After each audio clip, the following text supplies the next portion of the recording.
Douglas Bickford. It is the 17th of February 2022 at 8:24 a.m. here in Klamath Falls, Oregon.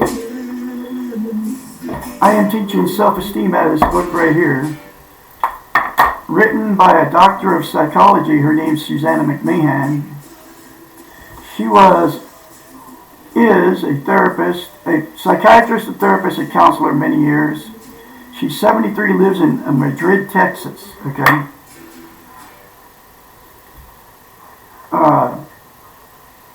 This book will teach you to have a healthy mind. And the first thing you need to have a healthy mind is to attain self-esteem. And this book will teach you how to get it, okay? And in this book is a very simple concept that will give you self-esteem. It comes from a psychiatrist. It doesn't come from Douglas Bickford. And it works. It worked on me. I had none, because I was sexually, emotionally, and physically abused as a child by my parents. And then I carried that my whole life all the way up till 65 years old, sitting in an old 1987 Prowler trailer in Christmas Valley, Oregon. After I left a toxic relationship in November of 2020, okay? And I got myself in that toxic relationship because I didn't have any self-esteem. Self-esteem is how you feel about yourself inside. It's also known as self-love, self-confidence, self-worth. And in this book, a psychiatrist, this woman saved my life, okay? I was about ready to commit suicide because I left everything I owned, and I ended up in Christmas Valley, Oregon, which is high desert, a bunch of sagebrush. Anyway, here's the concept from a psychiatrist that will give you self-esteem on steroids. You look at yourself in the mirror, you say, I love you, say, I love my inner child, I'm worthy to be loved, I'm worthy to love. You say those three things to yourself in the mirror every day for the rest of your life, and it will give you self-esteem. And the thing about self-esteem is you can't love without it, you can't be loved without it, you can't be content without it, and you can't be content without it. Content is you feel good about yourself, how, where, and what you are. Okay. It's also known as internal peace. Now, when she had thousands of clients. She named this book The Portable Therapist because we can all be our own therapist unless you're mentally ill and you can't understand what I'm saying. And you need a drug to fix your chemical imbalance in your brain. But most of us are not mentally ill. We just don't have self-esteem. And she taught her clients how to have self-esteem. She knew they went to her, paid her to fix their messed up lives because unless you're mentally healthy, your life will be messed up. And the problem is you can't get healthy-minded until you attain self-esteem. And she knew this. And that's why she came up with, I believe she is the originator of mirror therapy. And I mean, this book was published 30 years ago, okay? And she figured it out because she's a psychiatrist. How to teach herself to love herself. Because she went to, school to be a psychiatrist, all right, for many years. So she knows the brain. And she knew that her clients didn't have self-esteem.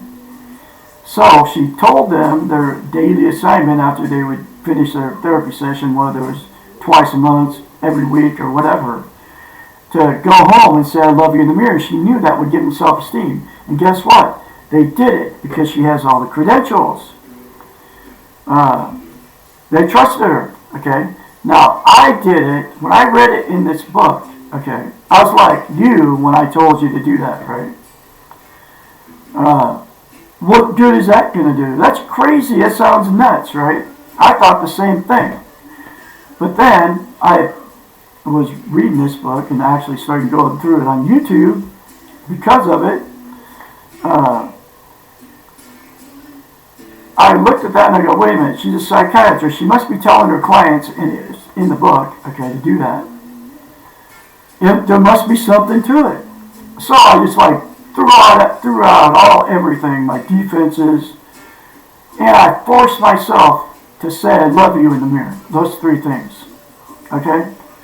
And the very first time you do it, folks, it's going to feel very strange and awkward, and she even says that in the book. And do it beyond that feeling. Just do it, and do it anyway. And you can trust me, I'm her spokesperson. Okay? I am speaking on her behalf because she is nowhere to be found. Okay? I'm the absolute only one teaching her concepts out of this book on the internet. Because it's 30 years ago. That's why she's not on YouTube. That's why she's nowhere to be found. Because she's done. She's probably retired. But this book will give you a healthy mind. You can all get this book. It's in a link. Every video I put up in the description of the video. It's very cheap, between $5 and $15. Read this stuff for yourself in black and white, folks. Everything I'm telling you is coming out of this book. All her wisdom as a PhD, a psychiatrist, is in this book to get healthy-minded. Okay, there's many more concepts in the book, but you can start your road to a healthy mind by saying those three things to yourself in the mirror daily without fail. And the reason mirror therapy is so powerful is you can't lie to yourself in the mirror, and she knew it. Okay, so that was the first thing she told her clients when they came to see her. You got to say I love you in the mirror. That's your assignment when you go home, and then when you come back to see me next time. And say it every day without fail. This is what she told them. And the reason that is because to maintain self-esteem, it's not going to do you any good to just say it a few times and stop. You have to say it the rest of your life. It's like lifting weights. You have to continue to say it, otherwise you'll lose it. Okay? Because if you start lifting weights and you quit after a while, then you have to start over because you lose the muscle mass. It's the exact same thing with self-esteem. Okay? And that's why she told her clients to do it, because she knew they would do it, because they trusted her. And like I said, you can trust me. I am her spokesperson. It's coming from a psychiatrist. It's not coming from Douglas Bickford. So drop your defenses and say those three things to yourself in the mirror every day without fail. I love Douglas Bickford. I love my inner child. I'm worthy to be loved. I'm worthy to be loved. Less than 10 seconds, folks, when you're in front of the mirror every day anyway. Like I said, the reason mirror therapy is so powerful, you can't lie to yourself in the mirror. Okay? That's a psychological event that happens. So, what we do, we're all in front of the mirror every day, shaving as a man, putting your makeup on, brushing your teeth, whatever reason you're in front of the mirror. I can say 100% of the population criticize yourself when you're in front of the mirror because you're looking dead straight in your eyes at your face, right? And you can see all the imperfections and you, I'm looking terrible, you know, the wrinkles, I'm getting old. I just turned 66. I got one of the mirrors that fold in like this. I can see my profile. And I was like, dude, you're looking bad. But that's what I would used to do. Okay. Now, since I have self-esteem and mirror therapy gave it to me, I say good things about myself in front of the mirror in the morning, like, I love Douglas A. Bickford. I love my inner child. I'm worthy to be loved, worthy to love. I'm a very talented musician. I'm a beautiful father, grandfather. Life is good. Accept myself just the way I am, fat and all. Okay, warts, imperfections, because we're all imperfect. Okay, you can change your whole world by saying good things to yourself in the mirror every day, folks. And you start off with the three very simple things. Okay.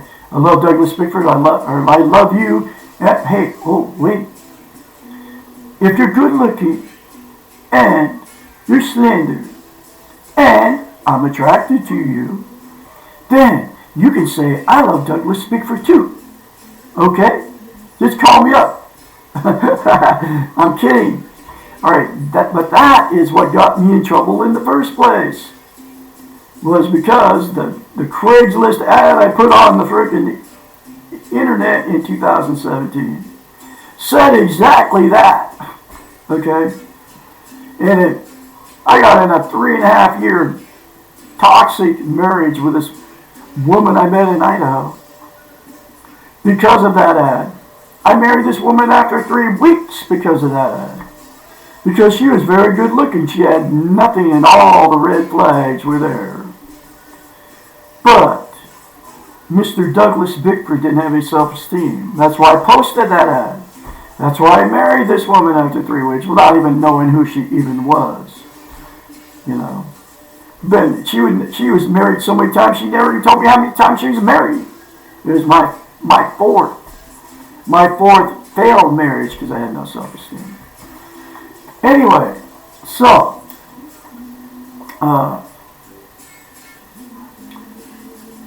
you can't lie to yourself in the mirror, right?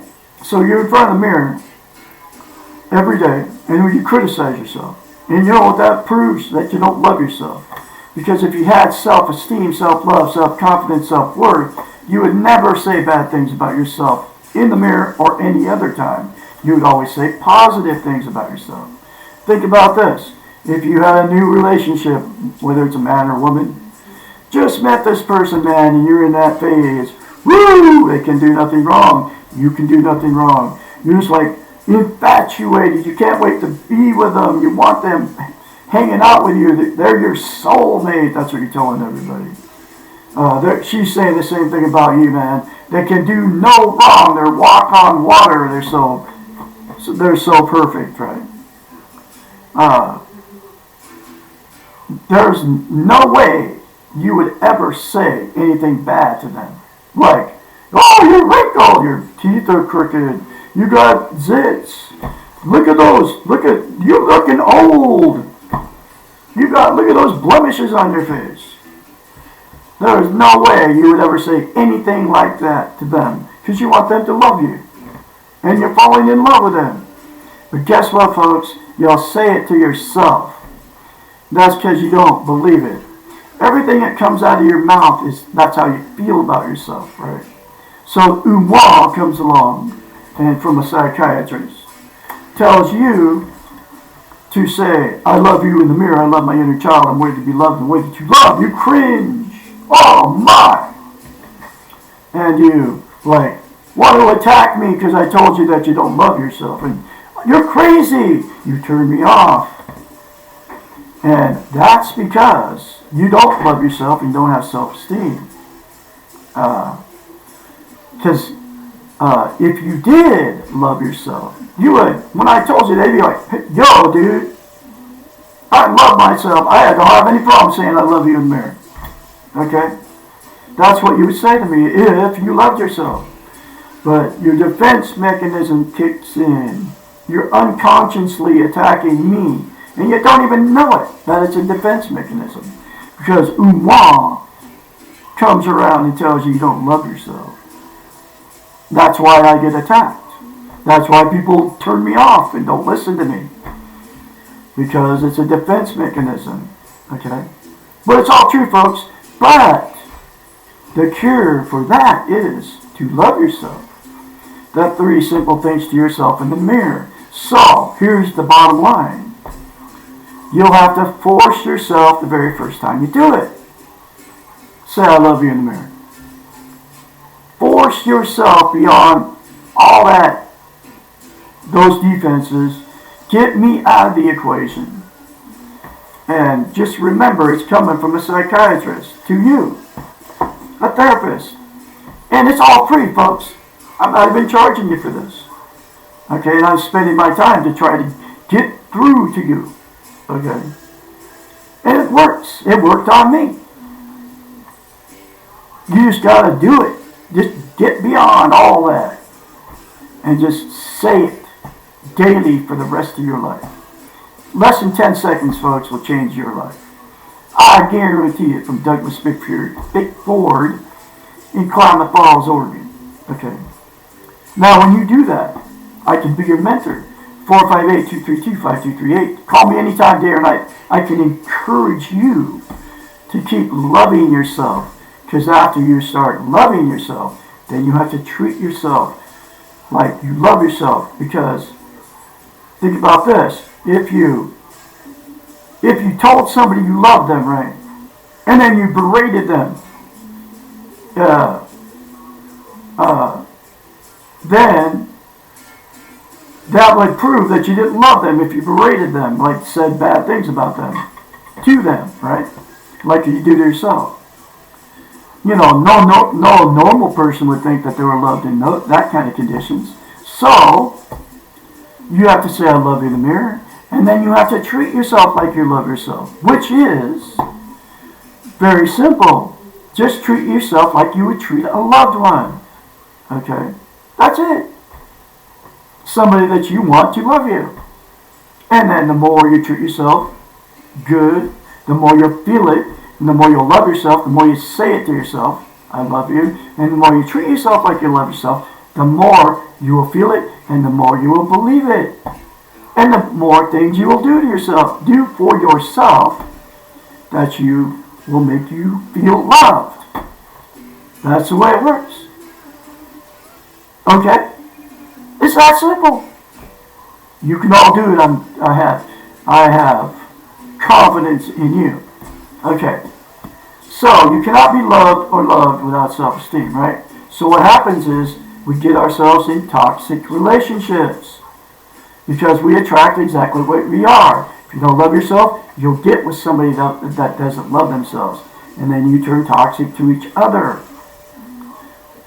And the only way to break that is to get self-esteem, and then you'll attract somebody that has self-esteem, self-love. Okay? And so what people do is they either stay in these toxic relationships and get abused. You abuse each other. You're destructive to each other in these toxic relationships. And you'll stay in that for years because you're afraid. You don't want to be a failure. You told everybody they were the greatest person on the planet. And you don't want to be a failure.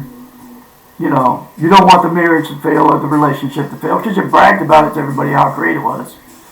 And then it's embarrassing. So you stay in these toxic relationships forever. Okay? Or the other thing that people do, which I've done, relationship jump. 4 marriages. Okay? Every relationship I got in, because I had no self-esteem, was exactly like me. Okay? And so I can't stand all the fighting and the arguing in these toxic relationships that goes on. And you all know what I'm talking about. So I left all my relationships. I had no idea while I was married 4 times until I came across this book buried in a box at my son's house. The first place I landed when I left that woman in Idaho. Okay. November 2nd, 2020. I'll never forget the day. So, that's, I had no idea why I had been married 4 times and why I have been, hold on a second here. I had no idea why I'd been married 4 times and why all my relationships failed because I didn't know I didn't have any self-esteem until I read it in this book. Okay? And there's billions of you out there that don't know you have self-esteem either. I'm telling you, you don't have it. If you don't know what an inner child is, you do not have self-esteem.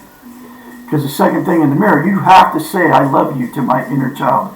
I'm going to take care and nurture you. Because this little inner child, you mature emotionally. The little inner child inside of you, we all have one, stays stuck at the 2-year-old level. It's you when you're a little kid. And the thing is about it is, it's the guardian of your emotional warehouse. And until you nurture it and say, "I love you," physically, literally say that to your inner child, it won't let you get at everything bad that's been said or done to you. Your whole life, you stuff it. You can't talk about it because your little inner child is not letting you at it until you say, "I love you" to it. I'm going to nurture and take care of you. Seriously, folks, it's all real. And it all comes out of this book. That's why you won't talk about emotional, physical, or sexual abuse that you took as a child. You stuffed the pain, okay? And the problem with that is, stuffed pain never leaves. In fact, it gets worse. You have to face your pain, and all that is talking about it. Whether you're talking about it to, just talking about it to yourself, you've got to get it out and release it. You don't even have to talk to anybody about it. Just talk to you about it. I call God the Great Spirit. I talk to the Great Spirit all the time about all this stuff going on with me that has happened to me. I've been able to release it, and because I said I love you to my inner child, and I'm going to nurture and take care of my inner child. Little Douglas Bickford living inside me is now a healthy inner child because I acknowledged my inner child. You have to do the same thing, okay? Now, here's what people do.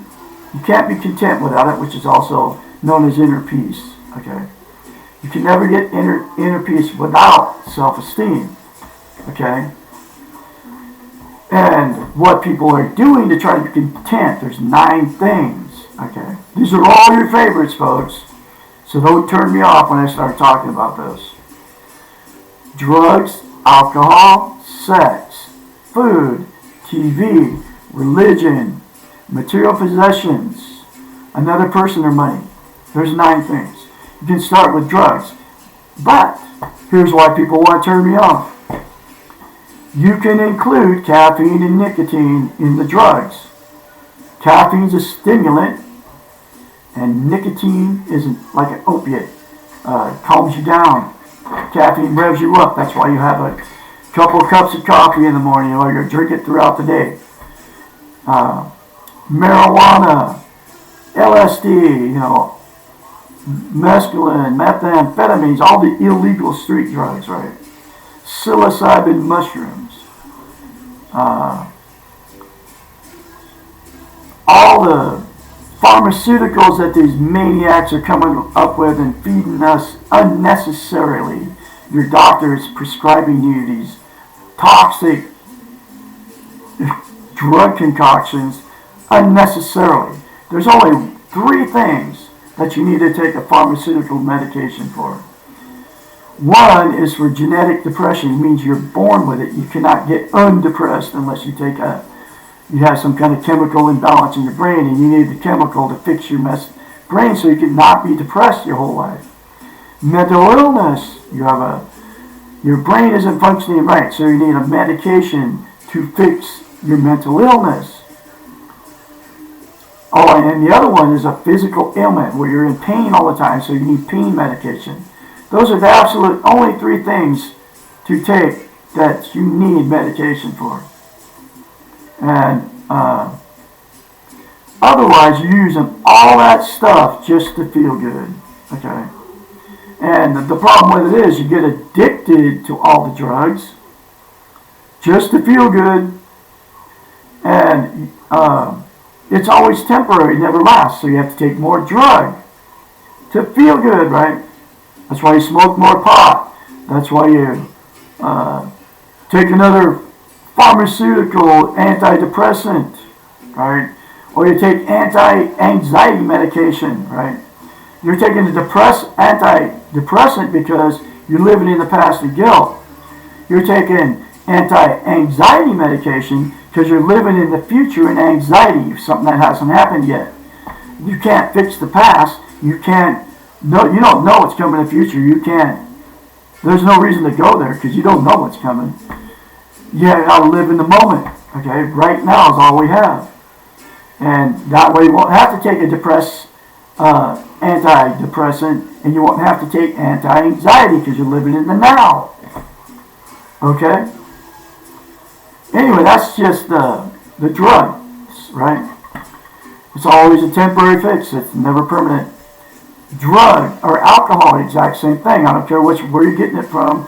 Beer, wine, hard liquor, right? It's a temporary fix. It never lasts. That's why you have to drink more, then you become an alcoholic. And here's the deal about alcohol. There's no medical benefit for alcohol. You're drinking it for one reason, to make yourself feel better.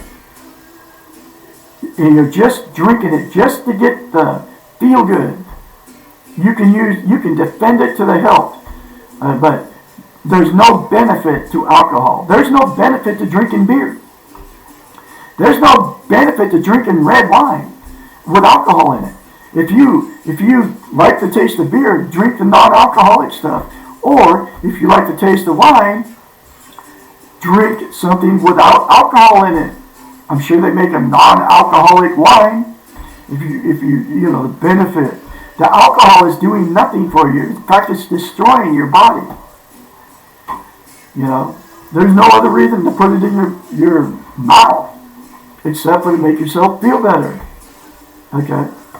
Because fruit juice is good for you without the alcohol in it. Okay? Especially if it doesn't have all the sugar and stuff in it. So you're using the alcohol for one reason, just to make yourself feel good, and it's always a temporary fix. Sex, exact same thing. You have sex, you feel good while you're having it, then it's always temporary. You have to have more sex to get the feel good. Excuse me. Food, exact same thing. You eat when you're hungry, then you overeat because it feels good to overeat. Then you get overweight because you overate. Think about that. You get overweight because you overeat. That could be a saying on a t-shirt, right? But anyway, so then you feel worse about yourself because you overeat and you overeat and got overweight. Okay? And you're only eating to make yourself feel better. You can see the results of all this stuff. Then you get addicted to all this stuff. Television, exact same thing. You sit in front of the boob tube, right? Feels good when you turn it on. I don't care what you're watching. The news, the movie, the sitcoms, 24/7, man, television's going. And then you sit in front of it for hours. And then you feel good while you're sitting in front of it, listening to all the stuff they're feeding you, right? And then as soon as you turn off, you don't get to feel good anymore. So you have to watch more TV. And that's why people turn their TVs on when they get home at night for the noise. Okay? And the radio, same thing. And you get addicted to television. Religion, exactly same thing, man. I don't care which one it is. Muslim, Buddhist, Christian, Seventh-day Adventist, Mormon, Catholic, Lutheran, Episcopalian, it's all the same thing. You do all that nonsense that they tell you. You give them money. You go to church, Sunday, Wednesday night, Friday night potluck, right? While you're hanging out with all these people and doing all that nonsensical stuff that they got you doing. One of them's eating the blood or drinking the blood of Jesus and eating his body, communion. It's called cannibalism, but that's how the religions have done it to us. Anyway, that good feeling goes away as soon as you leave. Okay, and then you have to go back, give more money, do the communion thing again, get more church, right? To have the feeling good. But it's always a temporary fix. People, you get a new relationship. You're all in love, man. You're on cloud nine. You're telling all your friends and your buddies and your family how great this person is, and they walk on water, and you're soulmates. And she's saying that, or he or she's saying the same thing about you. Soulmates, we're meant to be. God got us together, man. I mean, we're gonna live forever, and we're gonna die together. We're gonna grow old together. We're never gonna separate.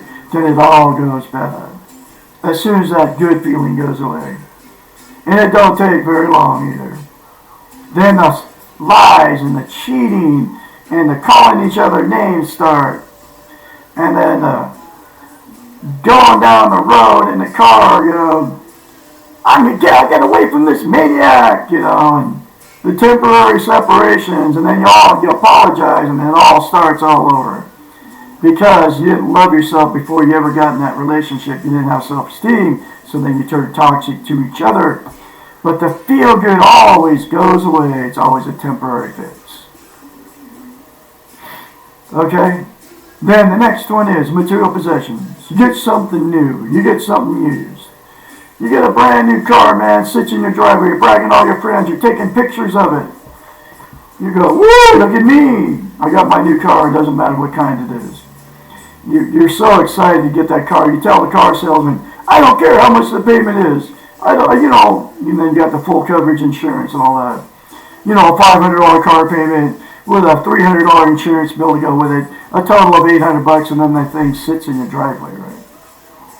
And the feel good went away, and then wow, you're stuck with that car unless you want to ruin your credit and take it back. And usually trade it in a car that was perfectly fine to get it. That's what we do. But the car is especially the good feeling, right? But that feeling goes away. It's always temporary.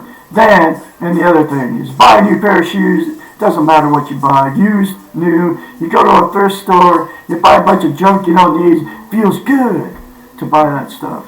And the thing is, about that is, only reason you buy at a thrift store is because it's really cheap.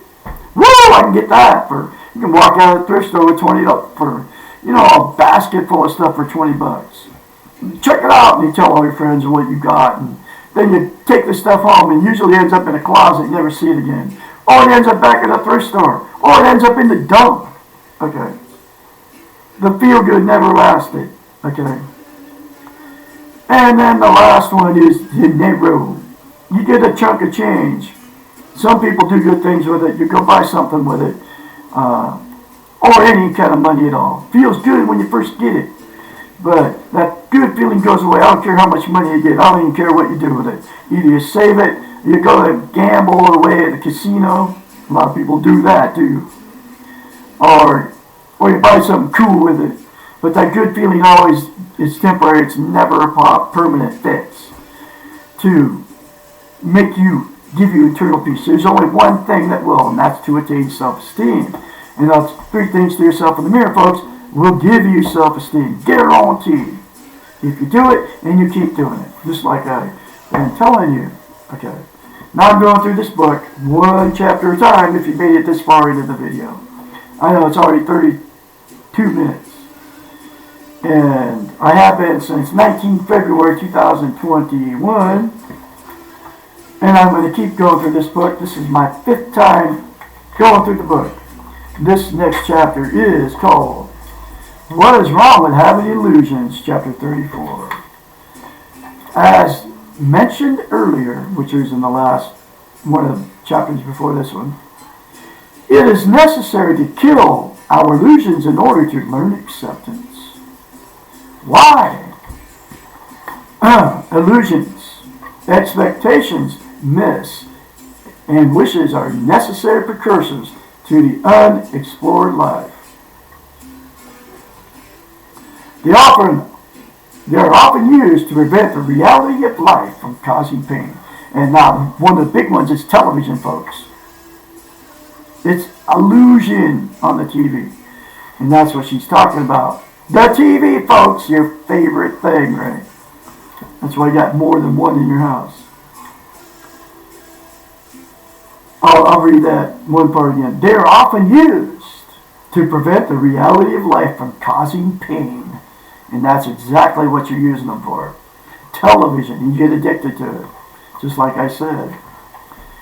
They frequently serve to keep us from living the moment. They may seem innocuous, innocent enough, but they often prevent us from experiencing our lives, our feelings, pleasant and painful. We tend to use them to buffer, to defend, to change the moment. When utilized in this manner, their cost is too high.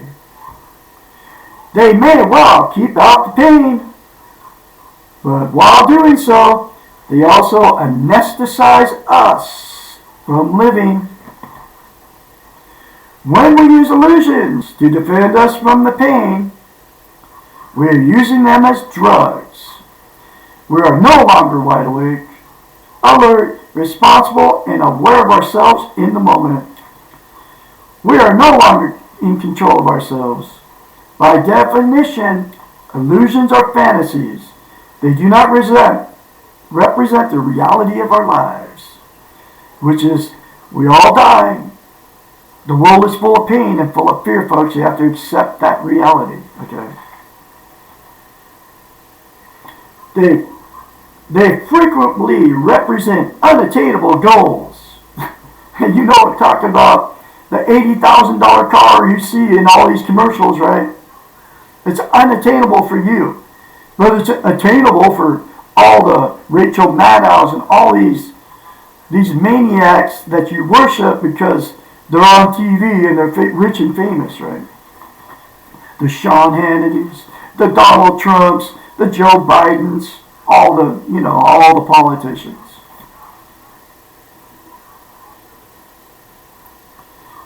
They frequently represent unattainable goals. They waste our valuable time, and they stop us from getting down to the real business of living.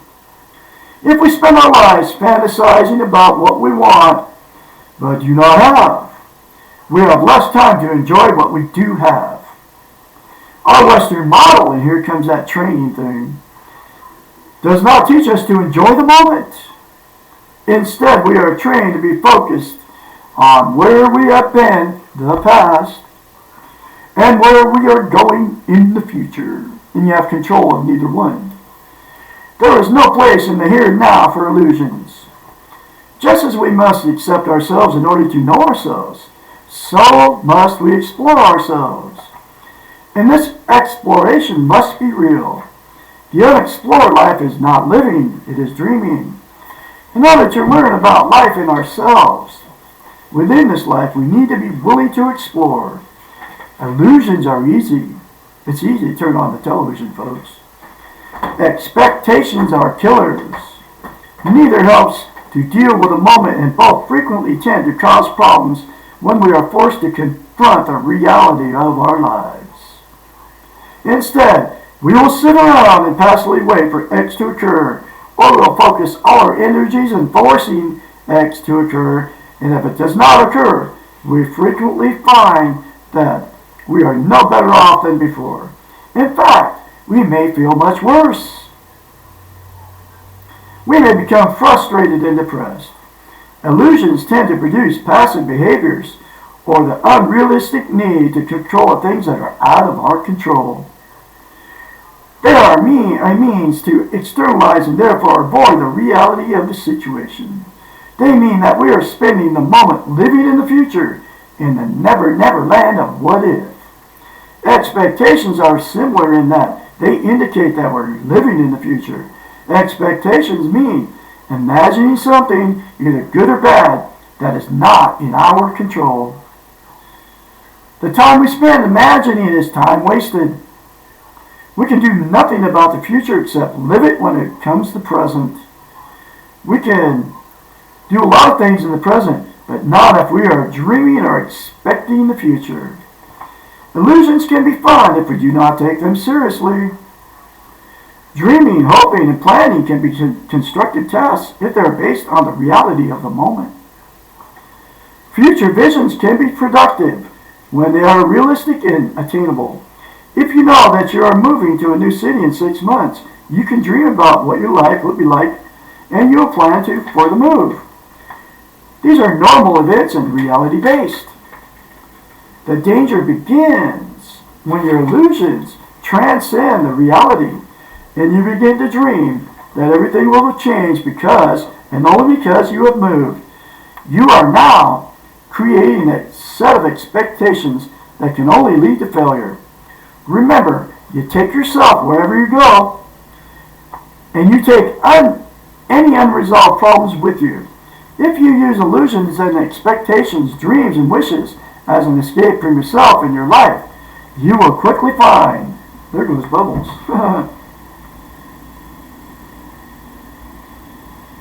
you will quickly find that they will not work. You cannot escape yourself. It is much simpler to deal with yourself here and now in this moment and let go of illusions. The reality can be enough. Life is worth living. Life is now. Having future goals and visions and working toward them can give extra meaning to the present if, and only if, your self-esteem is not based on your future success. There may be times when the present is too painful and the only hope is that there will be less pain in the future. Knowing that the pain will pass is not an illusion, like I'm going through this pain of leaving that woman pushing 16 months ago now. And I've been going through this pain, and the hope is it's gonna, and I know it's gonna pass. This pain from that last relationship I just got out of, and it's been 15 months, over 15 months. So, and this is why this book helped me. Knowing that the pain will pass is not an illusion. It's gonna happen. This pain's gonna go away from me. Recognizing that change will occur and that your change will produce a better situation is called hope. What we do and how we handle the painful present is active behavior. Riding through the pain is quite different from denying it. Allowing the pain to exist, accepting yourself as being in pain, remembering that this pain will decrease over time and that you will be stronger for having experienced your pain are entirely different processes than utilizing illusions to deny the pain. The explored life recognizes that pain is part of the reality of life. Illusions, dreams, expectations, and wishes stop this exploration process. That is why they are so dangerous. And that's why the TV is so dangerous, folks. Anyway, another very powerful chapter for you. Folks, get this book. Okay, I already told you about that. I'm going to have another chapter for you tomorrow, which is Why Can't I Keep My Defenses, chapter 35. You all have a great day out there. Remember, look yourself in the mirror, say, I love you, say, I love my inner child, and worthy to be loved, and worthy that you love. You were born good, you will leave good if you accept that you're good. I can be your mentor, 458-232-5238. That's my phone number. Call me any day, any night, anytime, day or night. I can help you when your change starts, when you start saying that to yourself in the mirror. And I have confidence that you're going to do it. You all have a great day out there. I'll talk to you tomorrow.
Thank you.